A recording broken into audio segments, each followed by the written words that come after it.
नमस्कार दर्शक बंधु जय जगन्नाथ शुभ सकाळ आसंतु जानिबा सकाळर किछि गुरुत्वपूर्ण खबर आउ अल्प समय मध्यरे प्रकाश पाइब युक्त दुई परीक्षा फल ए नै गणशिक्षा मंत्री नित्यानंद गंड दैछन्ती सूचना समस्त प्रक्रिया चलीछि आशा खूब शीघ्र फल प्रकाश पाइब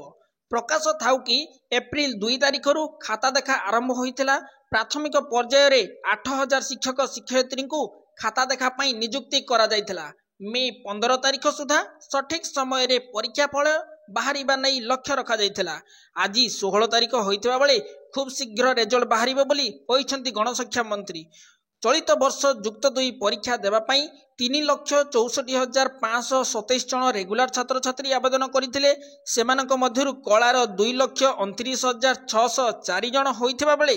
वाणिज्यर 23,560 जन विज्ञानर 1,06,325 जन और धंदामूलक शिक्षार 5,038 जन थिले से बोली 27,282 जन एक्स रेगुलर छात्र छात्री परीक्षा देबाकू आवेदन करथिले आशा करछि भिडियोटी आपण मानक पई हेल्पफुल होइतबो तेबे भिडियोटी को लाइक टे कर दियंतु एवं चैनल को नुवा करि आसितले निहाती भाबरे चैनल को सब्सक्राइब कर दियंतु धन्यवाद।